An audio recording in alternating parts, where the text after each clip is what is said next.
તો આ છે સારંગપુરની ભોજનાલય, સૌથી મોટી, જે હાલમાં જ નવી બને છે. અમે ગયા હતા અત્યારે હાલમાં જ, તો ત્યાં વિઝિટ કરી હતી. તો તમે ખાલી એની વિશાળ જગ્યાઓ જુઓ, ત્યાંની ક્લેનલીનેસ એટલે જે સ્વચ્છતા છે એ જુઓ, શિસ્ત જુઓ.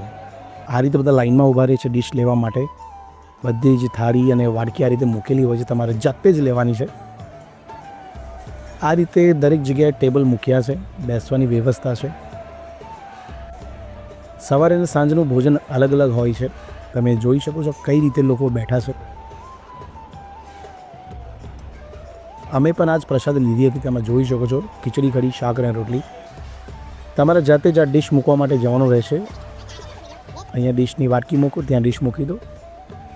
હાથ ધોવા માટે ને પીવાનું પાણી ચોખ્ખું તમને મળી રહે છે. આ બધી જ સુવિધાઓ એકદમ ફ્રી છે. લાખો ભક્તો અહીંયા આવે છે અને પ્રસાદી લે છે. તમે પણ જો સારંગપુર જવાના હોય તો આ જગ્યાએ જરૂર જજો, પ્રસાદી લેજો.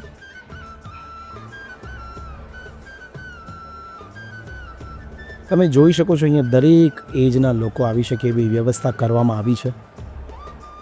તો તમે તમારા પરિવાર સાથે જગ્યાએ જરૂર જજો અને તમને લાગે તો ડોનેશન પણ આપી શકો છો.